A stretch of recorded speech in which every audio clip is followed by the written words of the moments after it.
Pinasinayaan at binasbasan ang bagong Community Police Assistance Center o COMPAC sa Barangay Estefania, Amulong, Cagayan nito lamang ika-10 ng Desyembre ngayong taon. Ang COMPAC ang magiging bagong tahanan ng serbisyong pangkapayapaan sa bayan, isang strategic point para sa mas mabilis na police response, mas presensya ng kapulisan at mas ligtas na komunidad.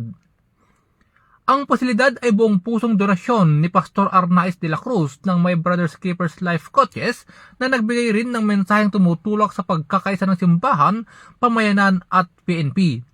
Pinangunahan ng Provincial Director na si Police Colonel Mardito Angulwan ang seremonya kasama ang guest of honor na si Police Brigadier General Antonio Maralag Jr., Regional Director ng Pro 2 na kinatawan ni Police Colonel Julio Go. Sa kanyang mensahe, pinasalamatan ni Police Colonel Go ang lokal na pamahalaan ng Amulong sa suporta sa proyekto. Ayon sa kanya, ang COMPAC ay patunay na solidong ugnayan ng LGU, stakeholders at PNP para sa kapakanan ng mamamayan.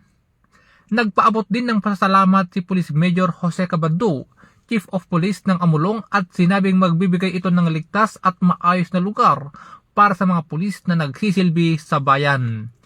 Pinangunahan ni Pastor Jonathan Camcam ang pagbabasbas ng gusali habang nagbigay ng mensahe ng suporta ang LGU sa pangunguna ni Municipal Administrator Irma Aguiling. Ang bagong COMPAC, simbolo ng pagkakaisa, malasakit at mas matatag na serbisyong pangkapayapaan para sa Amulong, Cagayan. Mula dito sa lalawigan ng Cagayan, ako ang inyong PNN correspondent, Police Corporal Diab, alagad ng batas, tagataguyod ng Balitang Pulis.